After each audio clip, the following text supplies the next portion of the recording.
Welcome to OmniSource, your trusted gateway to public domain science. No hype, no filters, just pure science, curated for curious minds. Here's some of the stories trending this week at NASA. On April 24th, aboard the International Space Station, NASA astronaut Peggy Whitson set a new record for cumulative time spent in space by a U.S. astronaut. 534 days and counting.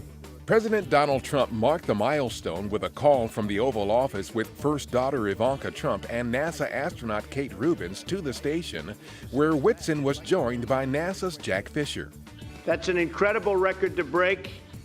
And on behalf of our nation and, frankly, on behalf of the world, I'd like to congratulate you. It's an honor for me basically to be representing all the folks at NASA who make this spaceflight possible and who make me setting this record feasible. Whitson, who in 2008 became the first woman to command the space station, also holds the record for most spacewalks by a female astronaut. NASA worked with the Department of Education on behalf of the White House to make the president's call to the station available to schools across America. Whitson encouraged students to think about how the steps they take in the classroom today could someday help NASA make the next giant leap in space exploration. Real steps are going to be taken in a few years, and so by studying math, science, engineering, any kind of technology, you're going to have a part in that, and that'll be very exciting. On April 26th, Whitson and Fisher were also involved in another spaceflight first. The first live ultra-high-definition or 4K downlink from space. During the event, which was streamed via Amazon Web Services to the 2017 National Association of Broadcasters Conference in Las Vegas, Whitson spoke with Sam Blackman, Chief Executive Officer and co-founder of AWS Elemental. The conversation was part of a panel discussion about how advancing imaging and cloud technologies are taking scientific research and filmmaking to the next level. The day after participating in the White House congratulatory call to Peggy Whitson on the space station, NASA astronaut Kate Rubins visited the National Institutes of Health in Bethesda, Maryland, for a series of events related to her 115-day mission aboard the station last year. Rubins, who became the first person to sequence DNA in space while on board the station, participated in an NIH Twitter chat for DNA Day, and she toured laboratories at the institution. Rubins and her Expedition 4849 crewmates contributed to hundreds of experiments in biology, biotechnology, physical science, and earth science while on the station. They returned to Earth in October 2016.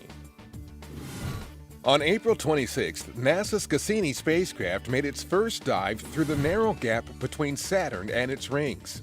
This is one of 22 dives Cassini will make through an unexplored region so close to the planet.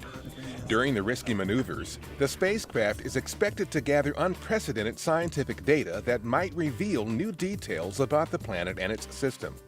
Mission controllers were not in touch with Cassini during the dive because the spacecraft's dish-shaped antenna was used as a protective shield against planetary debris. But when communication was re-established, the spacecraft returned these images, the first ever from within the space between the planet and its rings. This first dive marks the start of the mission's grand finale. The mission will conclude with a science-rich plunge into Saturn's atmosphere on September 15th.